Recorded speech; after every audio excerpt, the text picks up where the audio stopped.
Dans cette vidéo, nous allons voir comment mettre en place une authentification à deux facteurs avec Google Authenticator notamment. Ce que l'on va voir déjà, c'est en regardant à travers ce schéma comment ça fonctionne.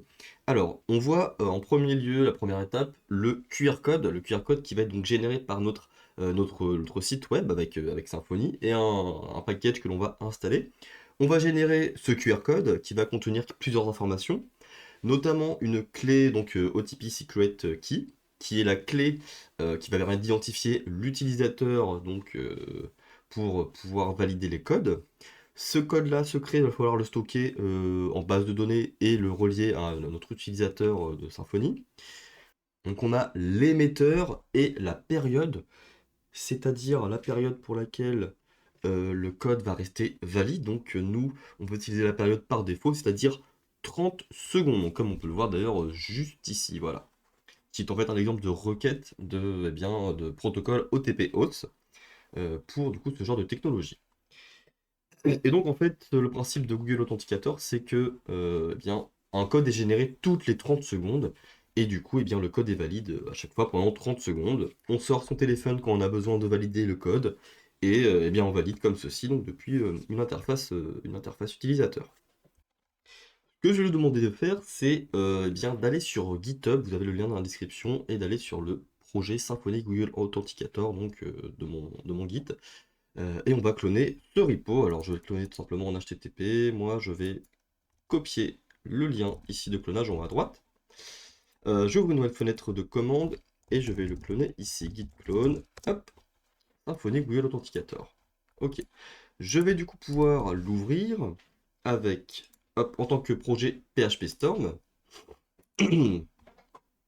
Et donc, alors n'oubliez pas alors de vous positionner. Alors je mettrai la branche par défaut sur la branche intro, puisque la branche main contient tout le code en fait déjà effectué. Donc si vous voulez apprendre à comment cela fonctionne, mieux vaut commencer par le début.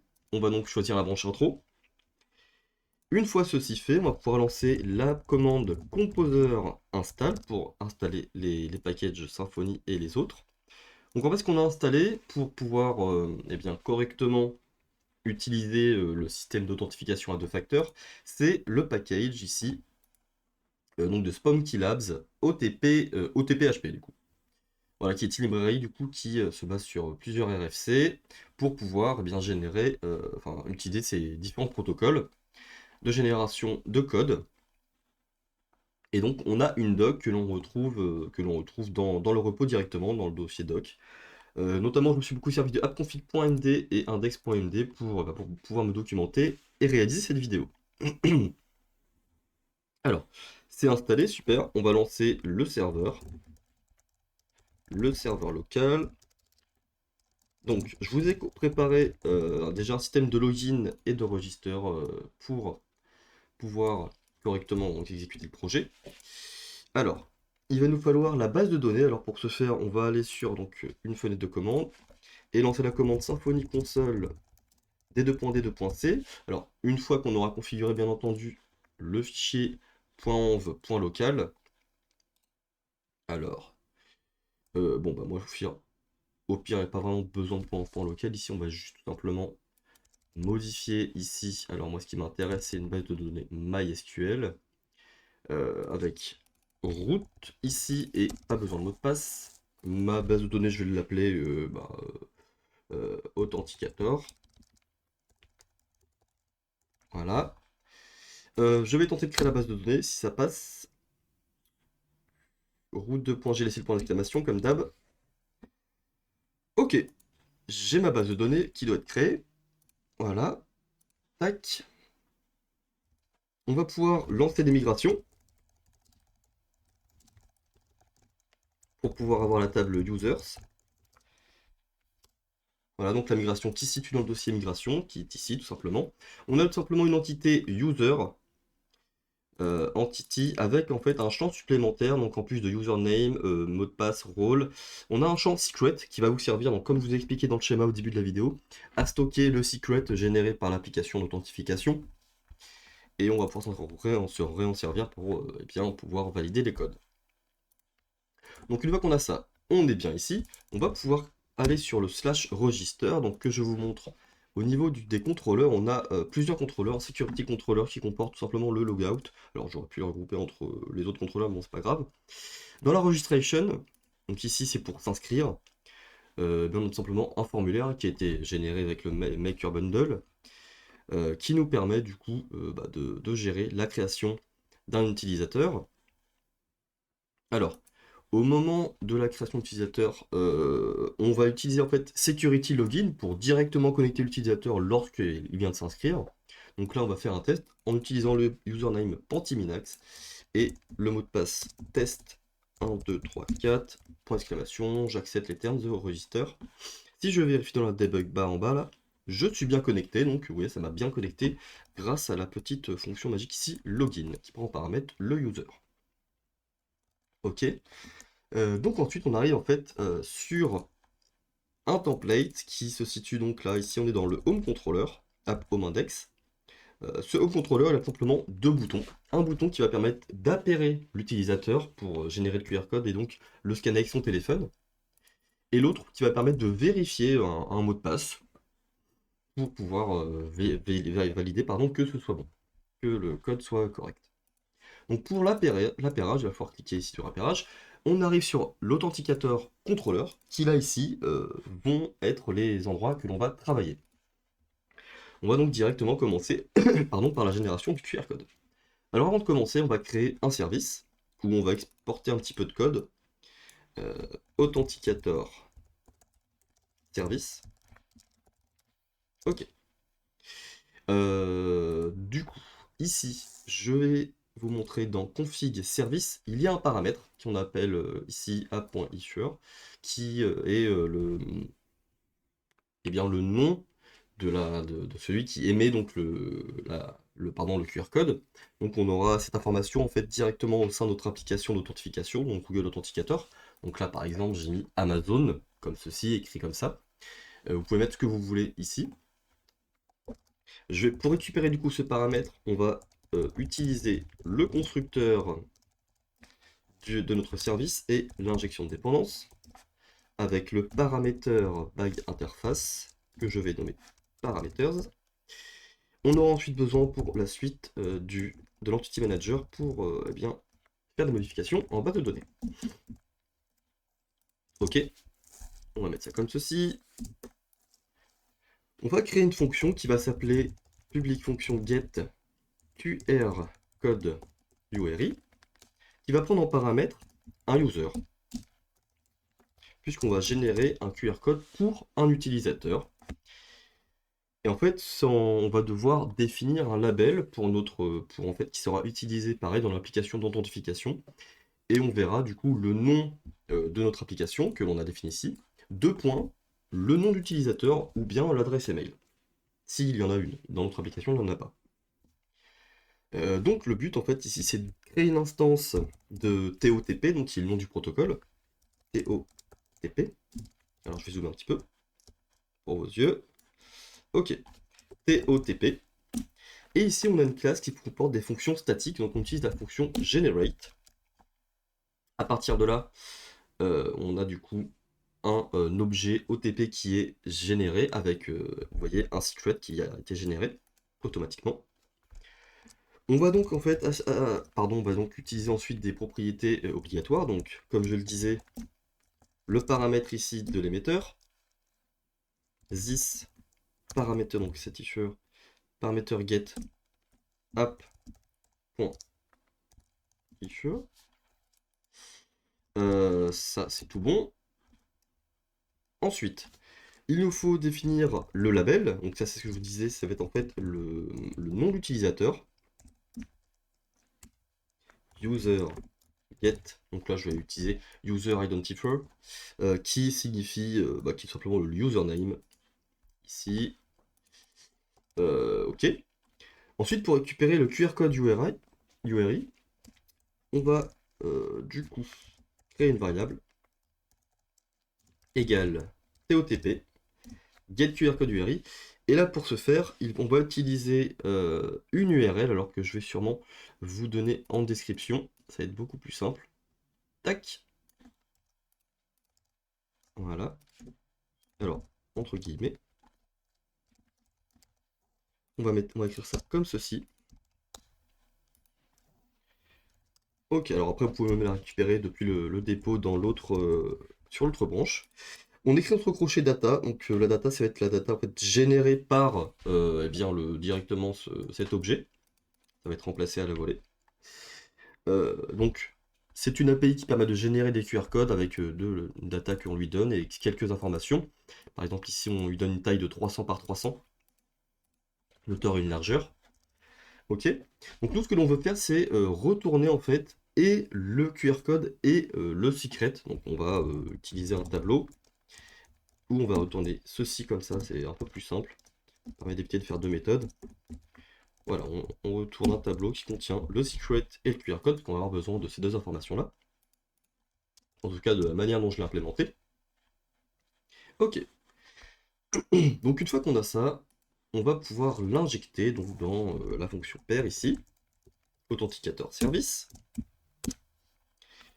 Je vais pouvoir récupérer du coup ces informations-là. QR code URI secret égale authenticateur service get QR code URI. Je vais pouvoir les injecter donc dans mon template.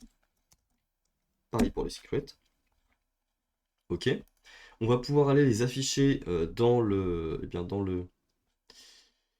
pardon, le template twig.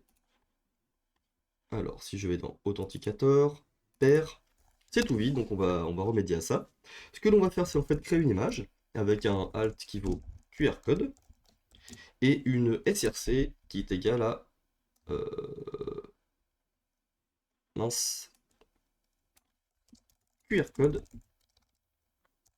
URI. Donc on est bien ici sur pair. Oui, alors, effectivement, il manque un petit truc sur mon environnement ici.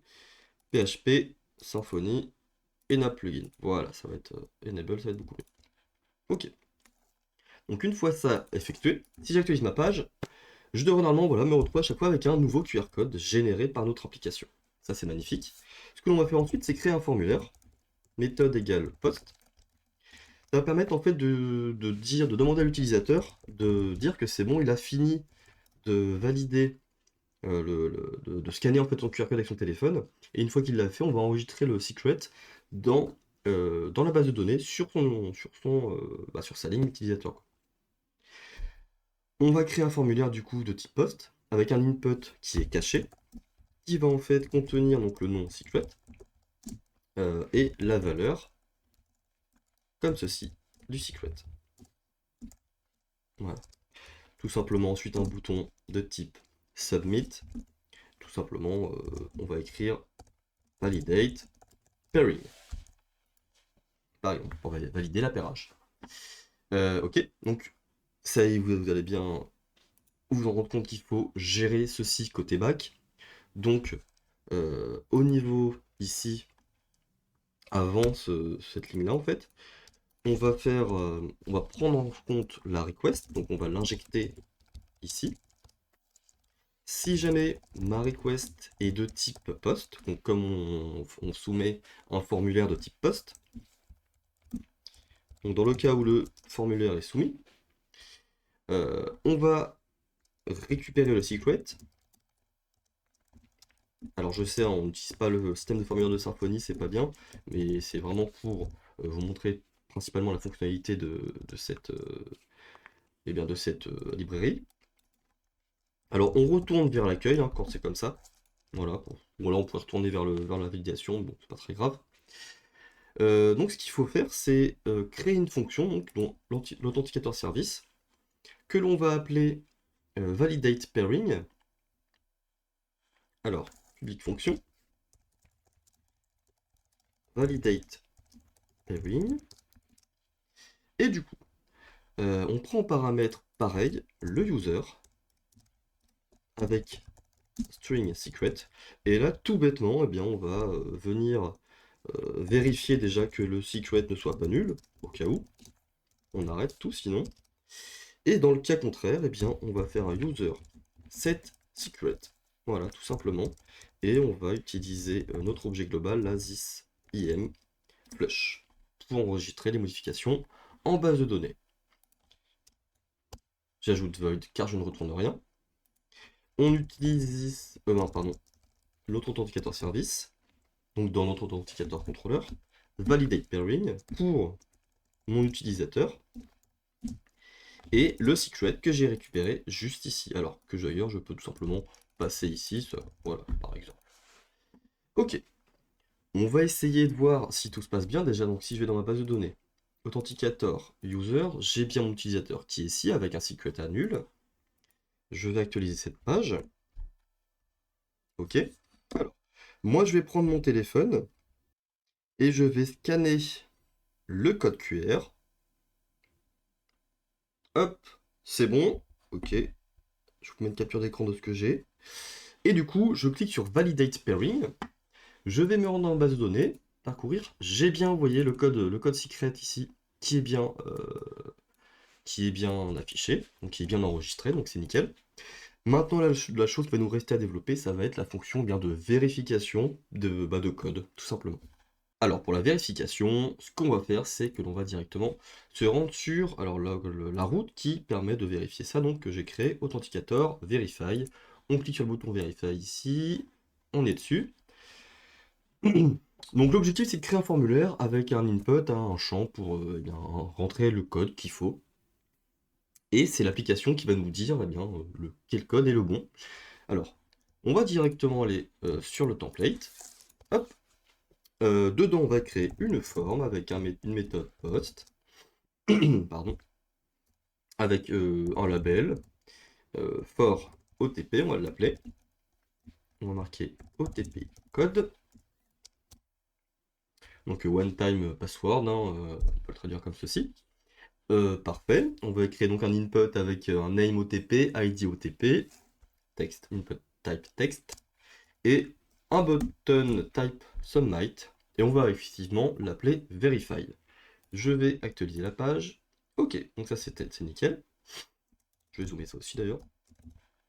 Maintenant dans mon contrôleur, donc là forcément si je vérifie mon code, il ne se passe rien. Au niveau du back, ce que l'on va faire, c'est déjà forcément récupérer la request pour pouvoir attraper notre OTP code. Donc si jamais, déjà on fait une première vérification, si jamais mon user n'a pas de secret d'enregistrer, get secret, donc s'il vaut nul, et bien alors on va lui demander de retourner vers la route de génération pair. Voilà, pour qu'il s'appelle. Dans le cas contraire, on va tester, on va du coup créer la condition pour savoir si la requête est de type post. Hop. Si elle l'est, on récupère on crée une instance de notre TOTP, donc, comme on a fait dans l'authenticateur service, TOTP, deux points. Et cette fois-ci, par contre, on va pas utiliser generate, comme on l'a fait donc ici, hein, generate. On va créer create from secret. Et donc le secret, ça vient de this get user, get secret, voilà, de notre utilisateur actuellement connecté, et du coup, du secret qu'on a enregistré en base de données. Grâce à cette information-là, en fait, il va être en mesure de faire le lien avec ce que moi j'ai enregistré donc sur mon téléphone, et du coup, le secret que j'ai enregistré dans la base de données. Le OTP, ça va être du coup, alors on va pouvoir créer result égale TOTP verify, et donc là, le code, ça va être request de notre request, donc une request post get OTP. Ok. On va pouvoir lui mettre, alors pour éviter les plantages, on va mettre un vide, vraiment qu'on puisse faire get string, voilà, simplement. Ok. Et donc, parce qu'en fait, on voit que verify attend un string, s'il est nul, ça va planter. Ici, on va mettre result ou nul. Maintenant, au niveau du template, pardon, en dessous notre forme, bon, pourquoi pas mettre une séparation, on va dire que si jamais le résultat n'est pas nul, donc ça veut dire qu'il y a une tentative d'essai pour trouver le bon code, on va mettre un paragraphe, result égale true, si oui, on va mettre le code est bon. Dans le cas contraire, eh bien, c'est pas bon, tout simplement. Voilà. Ok, on va actualiser cette page. Alors moi, je vais me rendre du coup sur mon téléphone. Alors là, qu'est-ce que je vois actuellement? Alors là, imaginons que je tape 456, machin. C'est pas le bon code. Par contre, là, moi, ce que je vois, c'est 207 794. Je vérifie. Le code est bon. Donc là, on peut le retaper, en fait, 207 794 tout le temps que ma roue tourne. Là, eh bien, si je retape n'importe quoi, le code n'est pas bon. Donc voilà comment ça fonctionne. Donc là, j'attends que le timer tourne. Voilà, il est en train de tourner. Alors, il me semble qu'il y a un petit délai. Alors, j'ai pas totalement compris, malheureusement, mais par exemple, ici, le code doit être encore bon alors que ça fait déjà quelques secondes que ce n'est plus le bon, que c'est un nouveau. Là, par contre, c'est 690 512. Si je vérifie, c'est bon aussi, donc c'est nickel. Et bien voilà, j'espère que vous avez apprécié cette petite vidéo sur l'implémentation eh bien d'une authentification à deux facteurs avec Google Authenticator. Si vous avez apprécié cette vidéo, n'hésitez pas à laisser un j'aime, ce qui permet de me soutenir énormément. Et on se retrouve très bientôt pour de nouvelles vidéos. Allez, salut tout le monde.